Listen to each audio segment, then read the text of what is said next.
샬롬! 10월 마지막 주 큐티 가이드입니다.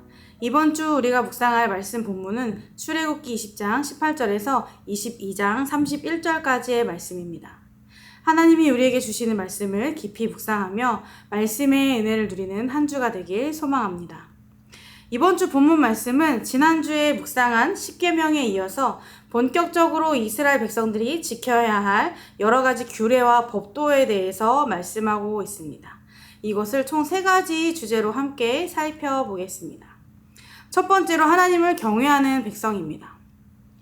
앞서 하나님은 시내산에 오른 이스라엘 백성들에게 모세를 통하여 10계명을 주셨습니다. 그리고 그 이후에 이스라엘 백성들의 반응에 대해서 본문 20장 18절에서 21절에 언급하고 있습니다.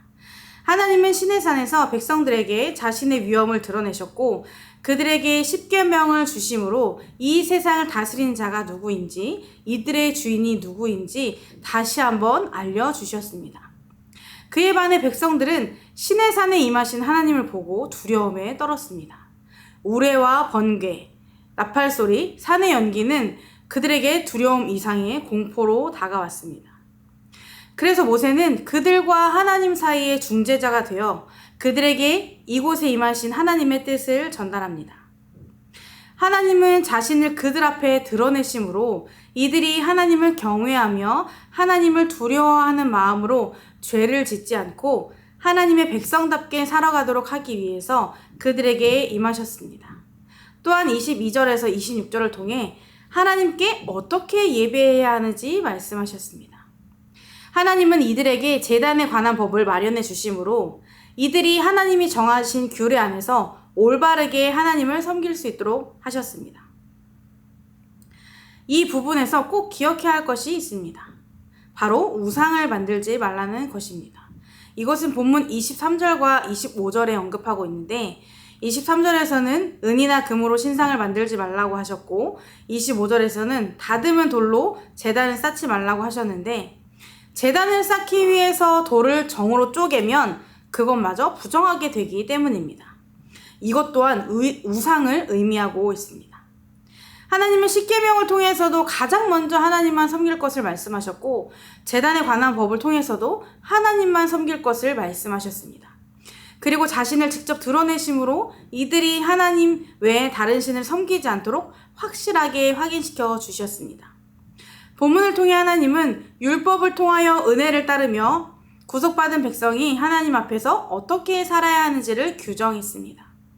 말씀을 묵상하시면서 나는 하나님의 백성으로서 삶의 주인 되신 하나님만 따르고 있는지 묵상해 보시기 바랍니다.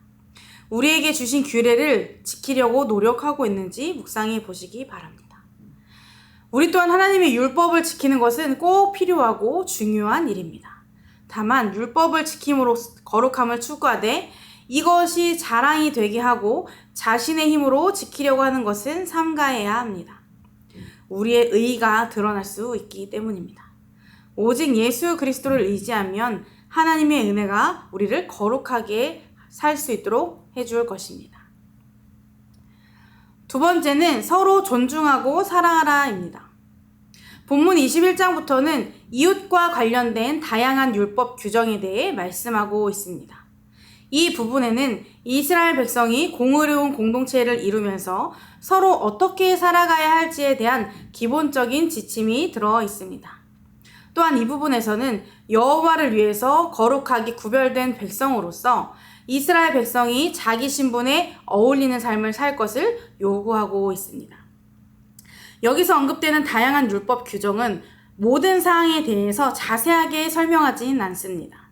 대신 하나님의 백성 사이에서 공의와 공정과 선행의 특징을 지닌 삶의 공동체를 이루어갈 것을 요구하고 있습니다. 그래서 이스라엘 백성은 모두 하나님의 말씀에 일치하는 도덕적으로 훌륭한 가치를 기꺼이 추구해 나가야 합니다. 먼저 21장 2절에서 11절을 살펴보면 이 단락에서 언급되는 규정들은 이스라엘 백성으로서 종이 된 사람들에 대한 것입니다. 이 규정들은 그 종들이 어떤 가정에 속하거나 또는 그 가정으로부터 나오는 것에 대해 다루고 있는데 따라서 이 규정들은 그 종들이 속한 가정을 위한 것이 아니라 오히려 그 종들을 위한 것입니다. 이스라엘 백성들은 자신들이 애굽 땅에서 노예 생활을 했다는 역사적인 사실을 기억해야 합니다. 따라서 이스라엘 백성들은 다른 사람을 박해하거나 억압해서는 안 된다는 것입니다. 또한 종들의 몸값을 지불하는 것은 그들이 처한 상황에 따라서 결정됩니다. 그러나 종들은 단순히 소유물로만 여겨지는 것이 아니라 오히려 주인과 똑같이 인간으로 인정되었습니다. 그 증거로서 종들에 대한 규정은 재산의 손실에 대해서 다른 율법에 포함되어 있지 않은 것을 볼 수 있습니다. 이어서 21장 12절에서 32절에 언급하고 있는 율법 규정들은 어떤 사람이 다른 사람이나 동물에 의해서 죽었거나 신체적인 손상을 입은 것에 대해 다루고 있습니다. 12절부터는 누군가를 의도적으로 죽이거나 부모에게 상해를 입히고 다른 사람을 납치하거나 팔면 똑같이 죽음의 벌을 받게 되어 있습니다. 그러나 예외가 있었습니다. 바로 도피성입니다. 도피성은 사람을 고의적으로 죽이지 않은 사람을 보호하기 위해서 마련된 성읍입니다. 당사자는 그 사건에 대해서 판결을 받을 때까지 이 도피성에서 보호를 받을 수 있었습니다. 이 외에 의도적 상해나 살인은 그에 따른 벌을 받도록 규정하고 있습니다. 구약의 율법은 오늘날 우리를 구속하진 않지만 많은 도덕적 원칙을 담고 있습니다. 예를 들어 처벌은 범죄에 상응해야 하며 살인은 실수로 사람을 죽이는 것과는 다릅니다. 이 장의 또 다른 원칙은 여성, 하인, 태아를 포함한 모든 인간은 단순한 재산이 아니라 소중한 인격체이며 부상과 죽음으로부터 보호받아야 한다는 것입니다. 하나님은 사람을 창조하실 때 하나님의 형상대로 창조하셨습니다. 그만큼 나뿐만 아니라 모든 사람이 귀하고 소중한 존재라는 것입니다. 그래서 우리는 서로를 함부로 대하는 것이 아닌 서로를 존중하며 더불어 살아가야 합니다. 특히 요즘은 서로를 존중하는 것은 거의 볼 수 없고 나를 화나게 했다는 이유로 또 아무런 이유 없이 아무렇지 않게 사람을 해치는 일들이 정말 많이 일어나고 있습니다. 말씀을 묵상하시면서 나는 내 주변에 있는 사람들을 얼마나 존중하고 있는지 돌아보시기 바랍니다.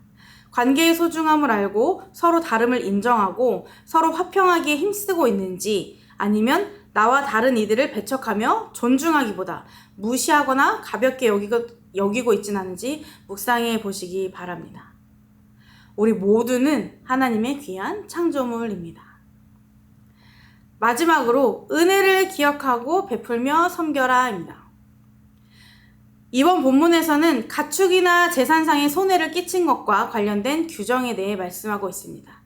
21장 33절에서 36절에는 피해 보상이 요구되는 경우에 어떤 사람이 구덩이를 덮어두지 않는 것과 같은 무책임한 행동과 어떤 소가 들이받는 버릇이 있다는 사실을 주인이 사전에 알고 있었다는 점 등은 진지하게 고려되어야 한다고 언급하고 있습니다.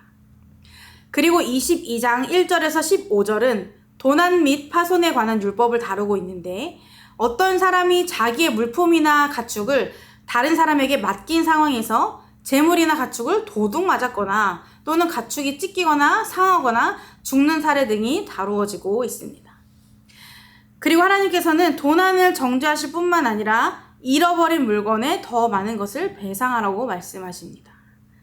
그리고 16절에서 20절에는 성, 마술, 우상숭배에 관한 율법에 대해 언급하고 있는데 이 우상숭배는 마술과 부도덕과 관련이 있습니다. 특히 이 부분에는 이 규칙들을 어겼을 경우 모두 사형을 실행할 것을 지시하고 있습니다. 왜냐하면 여기서 언급되는 18절 이하로 언급되는 각각의 행위는 이스라엘 백성이 거룩하신 하나님을 섬겨야 하는 거룩한 백성이 되어야 하는 것에 정면으로 위배되기 때문입니다. 특히 이 부분은 짐승과 교접하거나 다른 신들에게 제사를 드리는 자들은 반드시 사형당할 것을 말씀하고 있습니다. 이것 또한 이 행위 모두 이스라엘 백성을 부정하게 만들기 때문입니다. 그리고 21절에서 28절까지에는 사회적 불의에 대한 율법을 다루고 있습니다.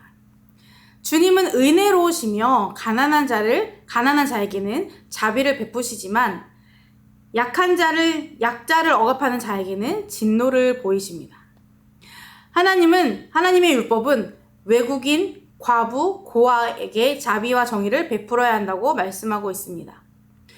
그리고 마지막으로 29절에서 31절은 예배에 관한 율법으로 이스라엘 백성은 하나님의 거룩한 백성으로서 제물과 장자를 가져와야 하며 자연사한 동물을 먹지 않으므로 부정을 피하라고 말씀하고 있습니다. 하나님의 법은 인간 관계와 사회에서 정의를 요구합니다. 또한 도둑맞거나 파괴된 소유물에 대한 보상을 확실하게 하도록 말씀하십니다. 그리고 특히 약자에 대한 불의를 미워하십니다. 인간의 정의 시스템은 실패할 수 있지만 회개하지 않는 죄인에게는 하나님의 진노가 필연적으로 임할 것이라고 말씀하고 있습니다. 하나님은 노예로 살았던 이스라엘 백성들을 구원하심으로 하나님의 백성답게 살도록 그들이 가야 할 길을 하나하나 안내해 주셨습니다. 그 안내에 따라서 이스라엘 백성들은 힘들었던 그 시절을 기억하며 살아야 합니다. 그 이유는 옛 생각에 사로잡혀 욕심을 부리고 탐하고 다른 사람들을 돌아보지 말라는 것이 아니라 그 반대로 힘들게 살아왔던 만큼 또 놀라운 은혜를 경험한 만큼 나누고 베풀며 살기 위함입니다. 하나님께 택함받은 백성으로서 거룩하신 하나님을 따라 거룩한 백성으로 살아가야 한다는 것입니다. 말씀을 묵상하시면서 내가 섬기고 베풀어야 할 대상은 누구인지 돌아보시기 바랍니다. 혹시나 욕심 때문에 베풀지 못하고 오히려 탐하진 않았는지 돌아보고 각자의 삶을 통해 하나님 사랑, 이웃 사랑을 실천하기로 결단하는 묵상의 시간이 되길 주님의 이름으로 축복합니다.